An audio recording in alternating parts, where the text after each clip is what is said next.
Build it and they will come. That certainly applies to vehicles that look like this, but something different, more expressive, perhaps with a side of old world charm. You and I, not as lucky. However, in a world full of SUVs, given enough budget, there are some bright spots.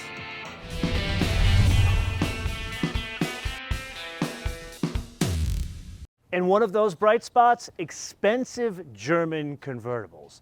You know the genre, Porsches, BMWs, and Mercedes, which brings us to the question, what exactly is this? Well, it looks a hell of a lot like a Mercedes-Benz SL, and it sort of is. Instead, it isn't. It's a Maybach, and for the avoidance of doubt, it's not a concept car, it's not a show car, it's not a China doll that goes like 3 miles an hour. This is a real production intent vehicle that is based on the Mercedes-Benz SL, hence they're calling it the Mercedes-Maybach SL 680 Monogram Series. Now this is where we get to the somewhat confusing point. Remember the last Maybach you and I drove? It was an S680, which translates to a 12-cylinder engine. So when I first got the product sheet on this car and it said SL680, I was like, thank you, baby Jesus, a 12-cylinder convertible. But then I read to the bottom of the document and I'll let you guess, 4-liter, twin turbocharged V8. Now, yeah, 577 horsepower and 590 pounds of torque, no one's gonna complain, but when I think like Maybach, I think 12-cylinder engine.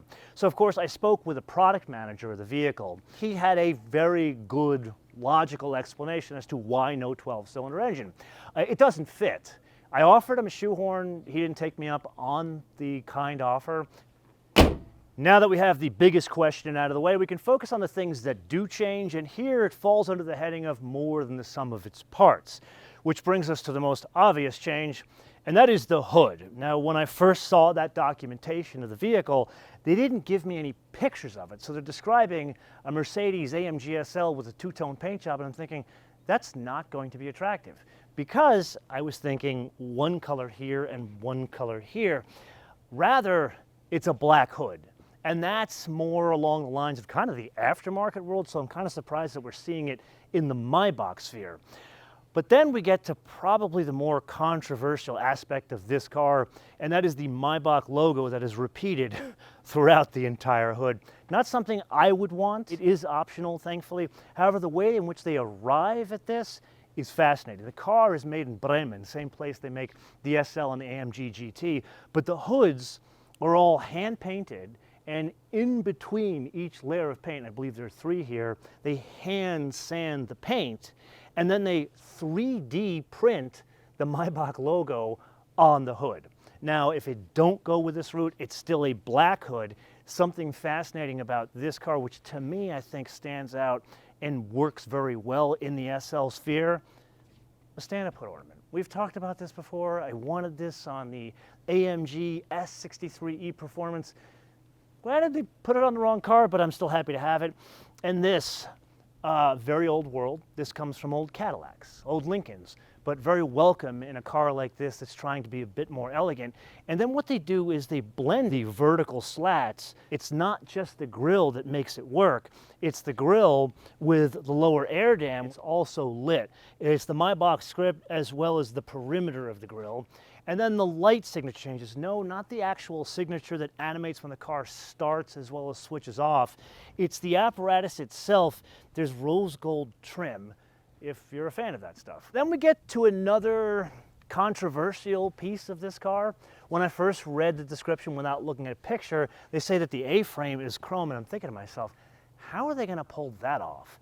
And you look at it, and really the chrome with this tin coat garnet manufacture paint, I got to admit, I'm not a chrome guy. You know, I think like old Cadillac Eldorados when I think this kind of chrome. But here with the paint, it just kind of pops and separates the car out and changes the design.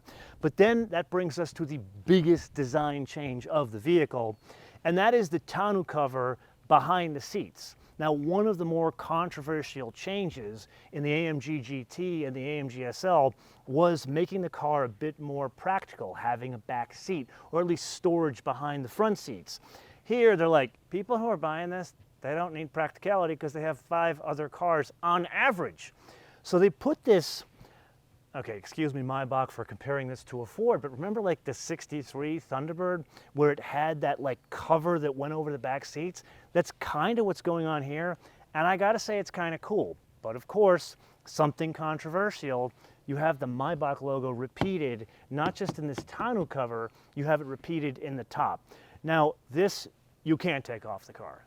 I would suggest maybe we have a different option, at least through manufacturer, where we don't have this, because this tonneau cover thing where it's like this arrow blade, like future concept, is very cool. It changes the overall profile of the car. It's not just the logo repeated in the hard tonneau cover on the top, it's the color of the top that's specific to this SL 680 Monogram Series, which brings us kind of back to the paint.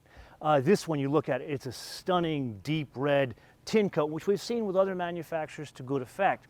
However, what they're doing here is giving you two choices of what they're calling curated design units, a marketing term, but basically it's anything you want as long as it's the red ambiance, this one here, or the white ambiance, which everything you see red would be white, but you still have the obsidian black hood. Now this brings us to an obvious question. At the top of this episode, we talked about this genre of car being expensive German convertibles.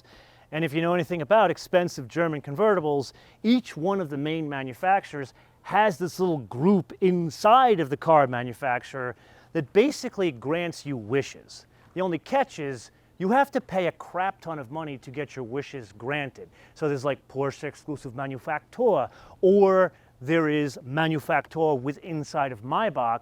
And from what I understand, there will be some flexibility of different colors if you go through this manufacturer program to change the colors. However, that's not now, maybe in the future. That brings us to another question. Is this like a limited series car where they're going to make 500 and never again? Or is it a serial production car? Answer, serial production car. We don't know if it's 2025 or 2026 will be the first model year, but it's going to come out and be on roads in a year from now. Speaking of roads, the wheels. There are two different wheels on offer.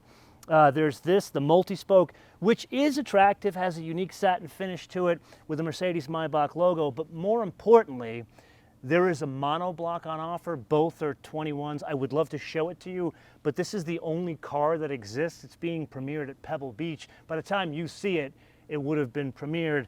As of now, this one was literally flown over. It's not a concept, but it's a production intent car, meaning it's held together by chewing gum and spit.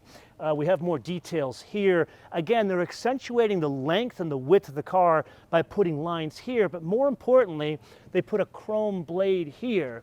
And yeah, the wheelbase is the same as an SL or a GT, but if you look at it, it looks a bit longer because they're bringing in details like this as well as this. And that in turn brings us to the arse end, where, surprise of surprises, looks just like a Mercedes-Benz SL. Yeah, there are some changes, not as pronounced as the rest of the car. The taillights change as well as the rear diffuser.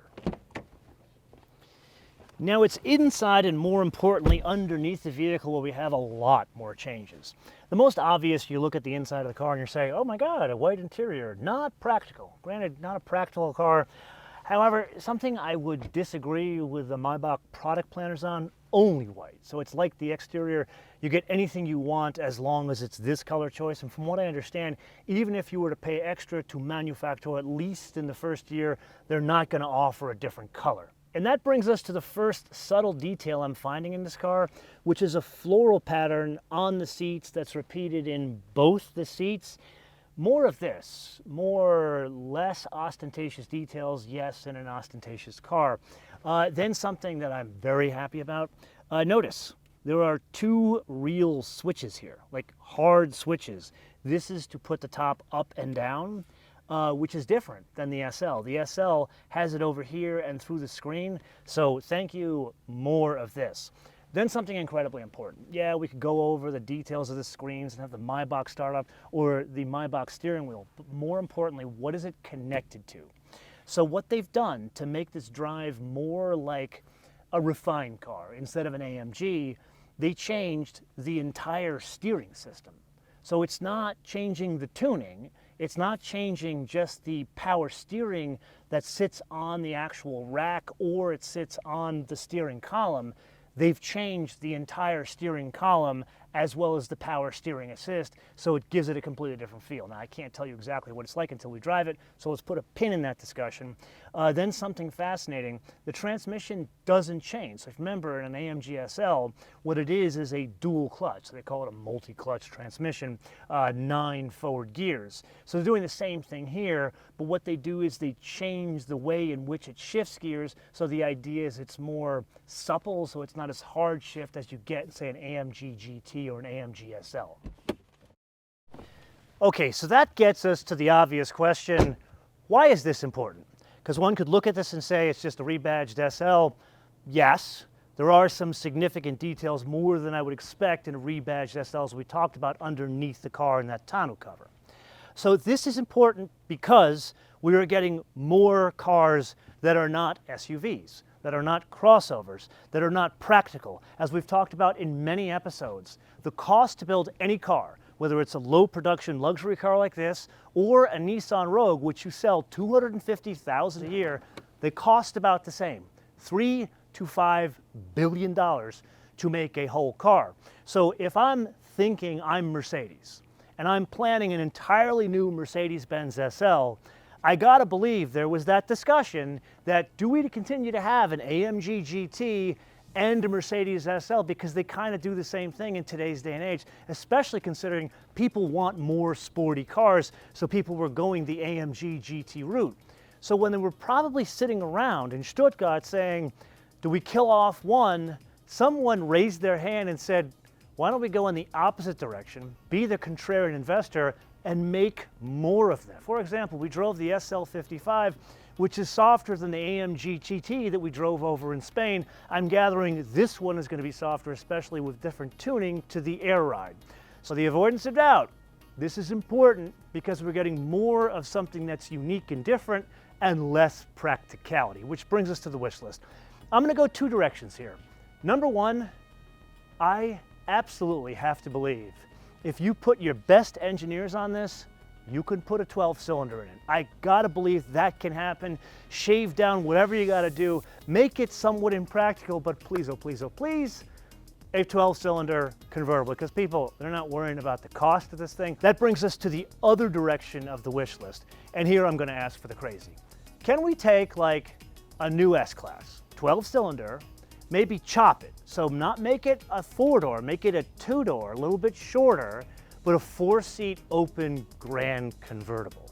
Make it like a one-off, like 500 of them. I guarantee you could probably get 500 people to pay $500,000. Oh, you know what? Third thing, real gauges. In every Maybach episode, I've told you this should be the big differentiator between an S-Class and a Maybach, now an SL and a Maybach. The digital screens, they're cute for the kids where you're competing against Teslas, but for cars like this, real gauges, because people like this, they're watch freaks. And this is the point of the episode where I turn around to you guys to opine in the comments below, or via our social media, MotoManTV, all one word, MotoManTV, all one word, Facebook, Twitter, Instagram. And with that, if you found this episode fascinating, I would highly suggest you watch our episode on the Porsche 911 ST. Not a convertible, but something very rare. You can see that episode here. Until I see you in the next episode, bis später.